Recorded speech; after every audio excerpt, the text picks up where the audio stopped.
What's up? Good morning. Esse vídeo vai pro YouTube. Você clica aqui e você assiste lá no YouTube.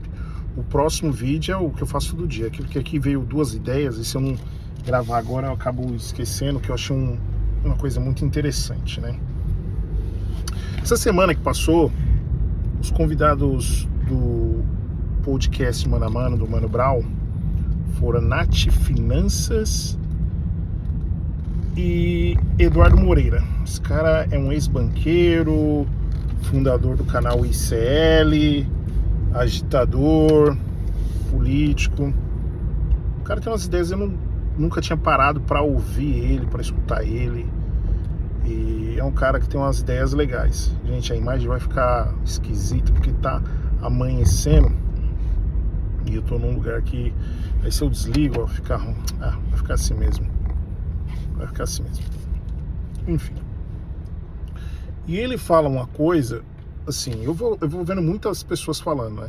Diversas fontes para tentar tirar uma conclusão dessa bagunça que é o mundo complexo. O Brasil é muito complexo, né? O Brasil tem umas camadas que só quem vive para entender e fazem de tudo que para nós não entendermos, e a gente fica perdido nesse mar de informações, de desinformações, mas enfim.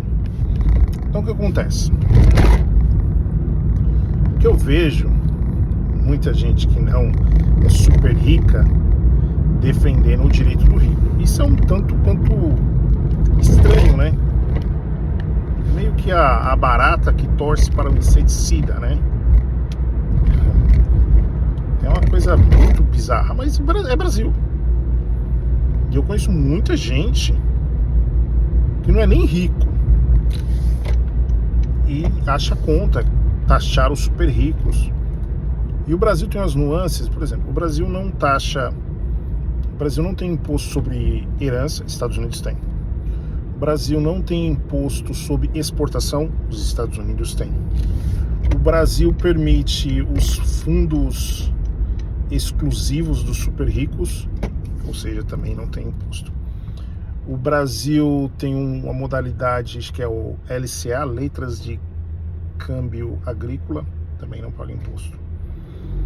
E o Brasil tem uma coisa, quando o cara é milionário, ele tem uma empresa, ele paga os impostos da empresa, tem que pagar a folha de pagamento, IPIS,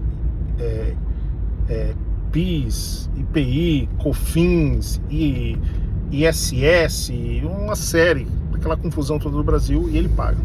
Só que depois, quando ele fez tudo isso, ele tem um lucro, essa transferência do lucro da conta da empresa para a conta dele, ele também não paga. E aqui você paga. Então você está vendo uma série de desvios que ele tem por um código tributário complexo e injusto, defasado. E o rico tem todas essas benesses no Brasil. E aí ele reclama toda vez. Você vê o Armínio Fraga, vem aqui, ex-presidente do Banco Central, ele vem aqui em Harvard, acho que era Brazilian Week, e ele fala, gente, eu falei vem aqui em Harvard, porque Harvard é aqui em Massachusetts. Eu tô tentando, mas a imagem vai ficar desse jeito. Já limpei a lente. E ele falou que tinha que congelar o salário mínimo por 7 anos. Que absurdo. Aí você vê o rei do ovo, o cara simplesmente vem a público e fala que o problema é o Bolsa Família. Ou seja, ele quer pagar um salário de merda, as pessoas não se sujeitam a trabalhar por um salário de merda, e aí ele fala que o problema é o Bolsa Família. Aí você vai ver, o cara pega empréstimo, o cara tem todos esses benefícios que eu já falei, e ainda pega empréstimo do BNDES. A taxa de juros do empréstimo do BNDES é a taxa de pai para filho. É a taxa de pai para filho, porque é um juros baixíssimo. Os caras alavancam o dinheiro deles, eles financiam a produção deles com o dinheiro do governo. Então é assim, chega a ser bizarro. Resumindo, aí o Eduardo Moreira, ele vai lá no Mano Brown, vai falar de finanças e tal, e ele faz o seguinte cálculo simples. Ele falou assim, cara, os caras da FIES vai lá, coloca o pato e fala assim, quem vai pagar o pato, que sabe que tá pagando muito imposto. quando na verdade é mentira. Quem está pagando muito imposto é o pobre. Só que ele vai lá, estica a mão pro pobre no protesto, o pobre vai lá, é isso aí, esse cara tá certo, a gente paga muito imposto. O pobre acredita e protesta contra os impostos e acha um absurdo, mas não sabe que na verdade quem paga imposto é só o pobre, o rico não paga imposto. E aí ele falou assim, e o rico não vai querer desfazer do seu dinheiro se não for por uma intervenção de cobrança de imposto. Você tem que impor isso, porque senão... Ele falou assim, ó, vamos pegar classe C e D do Brasil. Em torno de 110 milhões de pessoas estão alocadas nessas classes. Se você for adicionar, for dar para elas, se fosse o governo, enfim, ou se cada um fosse ganhar R$1.000 a mais, vamos falar de menos de $200 a mais para 110 milhões de pessoas no Brasil. Nós precisaríamos, uma conta simples de padaria, de 110 bilhões por mês. Por ano, 1.320 bilhões. 1.320 bilhões. O PIB do Brasil hoje é em torno de 3 trilhões. Ou seja, praticamente eu teria que aumentar um quarto aí, né? Do PIB do Brasil. E aí, eu brinco com o ChatGPT. E aí, ChatGPT, eu fui falando todos esses cálculos que eu tô falando aqui para você, ele foi me respondendo e tal. Eu falei, levado-se isso em consideração, quanto tempo e quantos porcentos o Brasil teria que crescer nos próximos anos para que 110 milhões de pessoas no Brasil tenham um incremento de renda de R$1.000? Ele falou que o Brasil teria que crescer uma taxa de 2,5% pelos próximos 14 anos e meio. Ou seja, é quase impossível.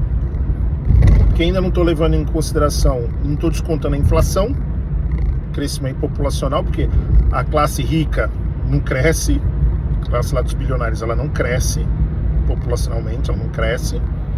A classe média, cada vez que passa, está tendo menos filhos. Então só cresce quem? As classes C e D. Então, ou seja, é uma loucura o rico falar para você que você tem que trabalhar mais para você ganhar mais. Se você pode trabalhar mais, você não vai ganhar mais. Isso é mentira. Então, hoje, ou você, no Brasil, você revê toda essa questão tributária, ou não. Mas aí o que acontece?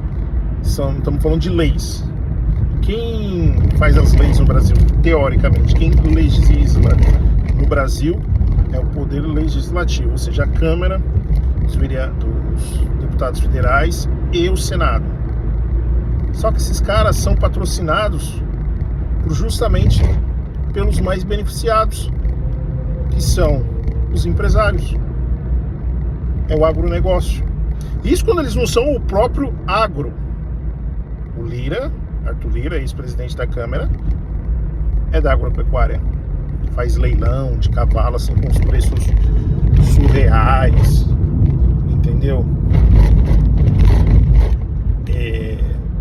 O rico, ele tem o poder de comprar o deputado. O deputado precisa de dinheiro de campanha, ele vai lá, dá um jeitinho de mandar um dinheiro para a campanha, o deputado tá lá, deve favor, e aí ele tem que aprovar leis que sejam do interesse do rico.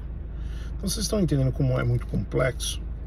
Então enquanto a gente ficar votando em pessoas que não têm a mínima sensibilidade com os pobres, não vai mudar. Não adianta, tá? Lula foi eleito, o pai dos pobres, todo mundo faz piada jocosa. Meu Lula sozinho também não dá conta porra nenhuma. Muita gente não gosta do Lula por preconceito, por questões ideológicas. Sempre o maior escândalo da história, sempre o maior escândalo da história. Nem agora veio do INSS, o maior escândalo da história. Mas é engraçado, vocês param para pensar que esses escândalos eles são investigados nas gestões petistas? O Mensalão Petrolão não foi investigado na gestão do Bolsonaro. Ele foi investigado na própria gestão petista.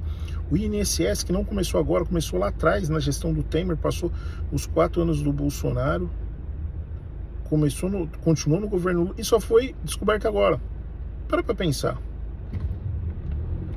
Ou seja, tá funcionando os órgãos de investigação, né? TCU, Polícia Federal, tá funcionando, né? É aquela é que nem meu pai se orgulha de falar, porque eu não tenho doença nenhuma, não vai no médico, porque se procurar acha. É isso a corrupção no Brasil. Se você investigar, você vai achar. Se você investigar, você não acha. Aí o pessoal fala que foi o governo menos corrupto.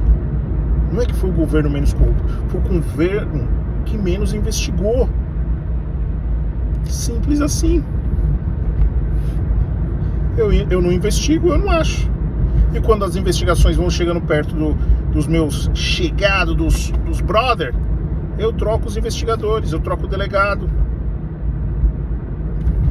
Só vou dar por último. É que nem aconteceu aqui. O famoso caso Epstein, aqui nos Estados Unidos. A mesma promotora que cuidava do caso Epstein era a promotora que cuidava do caso do Puff Daddy. Sabe o que aconteceu? Trump demitiu ela. Aqui acontece isso. Demitiu. Essa semana saiu os dados de emprego dos Estados Unidos. Vieram abaixo do esperado. Ou seja, o desemprego está crescendo. Aí o que aconteceu? Manda embora a pessoa que divulga esses números. É o modus operandi da direita. Infelizmente. É isso aí, chega. Falei demais. Se você assistiu até aqui, curta, compartilha, comente. Tá certo? Eu fui. Aquele abraço. Bom domingo.